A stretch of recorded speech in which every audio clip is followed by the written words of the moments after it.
fam? My name is Andrew. Welcome back to Sit Down Sunday, the place where we make you challenge everything about yourself. Today I want to talk about healthy living, and before you think I'm gonna bring a salad and go work out, I want to talk about healthy living on the realms of like your emotional psyche and what's your mentality about life. I think it's very easy when we talk about a healthy lifestyle to get stuck on just the physical. You look at someone, they're in shape and probably eating, let's just say like a regular sandwich, but you can tell that, they have muscles. Your first thought response is, oh, they're healthy. But what we don't know is, are they actually healthy on the inside? Did they work out and get their body to that place because they chose to? Or is that some kind of coping mechanism? Do they go to the gym to escape their day-to-day life? And because they're there so often, that's why they look great. But that doesn't mean that they're doing great. So many times you get asked this question and our first response is, oof, I've been eating literally me. I had In-N-Out yesterday, I had pizza yesterday. Does that mean I'm not healthy? No. Sure, yesterday might have been food-wise a very unhealthy day, but it was very needed.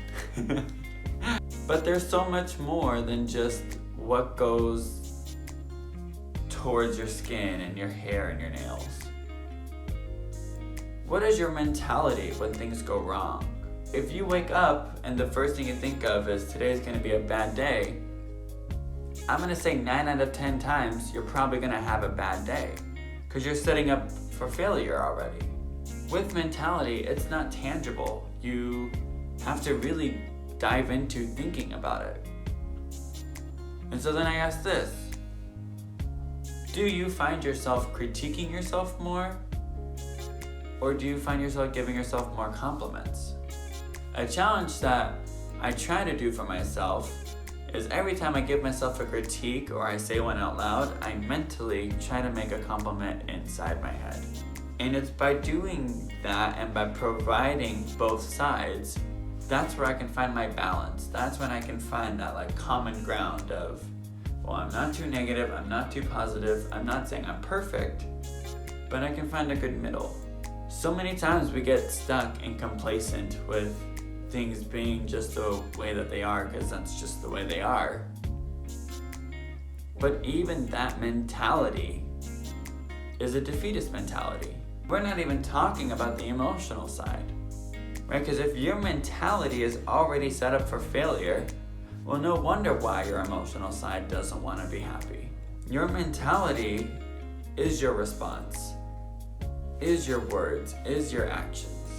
But just as important as that, your emotions also feed into your mentality. There are days where I'll wake up and might not feel great. Sometimes I wake up and I'm really sad and I don't know why. I allow myself to think about it for a second before I try to go and change it. But that's okay. Sad isn't a bad thing. Feeling in general is not a bad thing. So how come when we are over here in our emotions and we have the mentality that that's already bad, then we continue to have the bad day? We don't want to challenge that. Emotionally, there is going to be so many ups, so many downs. But by having the strong mentality that you're gonna get through it, that's what helps getting the healthier emotional side of life. But how can you check in to make sure that you're doing well on the emotional side of things? No, I'm not saying go be perfect. I'm not saying it's not okay to have a bad day. Bad days need to happen, but so do good days. And once you get the mentality side and the emotional side put together and make this union, instead of trying to separate them, I'm feeling things, well, I'm gonna go distract myself. Oh my God, someone pissed me off today, so now I'm gonna be pissed off for the rest of the day. Now emotionally you're just angry all the time. When they work in unison, and when you can diffuse bombs in your head quickly, Or vice versa, when you know when it's the correct time to look when this bomb was formed and how it was created so it doesn't happen again.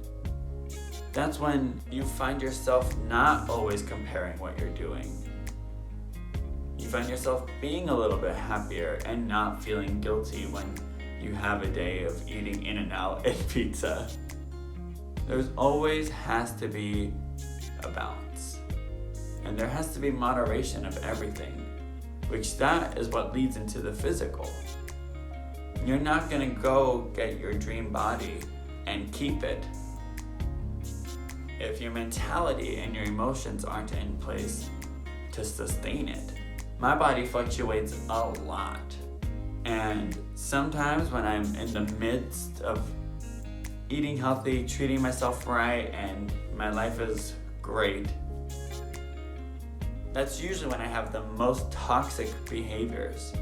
When I look at the mirror and the skin flab becomes fat. It's very hard to find the balance. I'm not here providing the answers for you to find your own balance. I'm just here to raise awareness.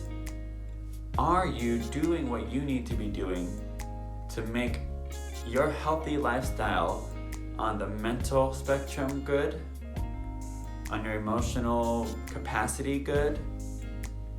Because those are what's going to develop who you want to be. So think about it.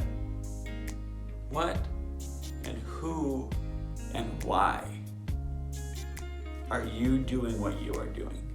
I tell the classes that I coach, the last 2 minutes are the most important. Your body's fatigued, your back starts to ache, your legs get tired, and your brain is already telling you, I've had it, this is my limit. And that's when I see this, at the last 2 minutes, are you gonna challenge yourself to keep going? Are you gonna challenge yourself to maybe even dig a little bit deeper and surpass what you're already doing before the 2 minutes? Your 2 minutes are going to come. And how are you going to process it? How are you going to handle it? Physically, emotionally, mentally, are you ready? Thank you guys so much for watching. Whoa, that went deep real quick. Welcome to my brain. I deal with this every day. But for real, I hope you guys are having a great week. Happy Sunday, and as always, reach out to me if this struck a chord, if it made you question anything. I'll see you guys next week.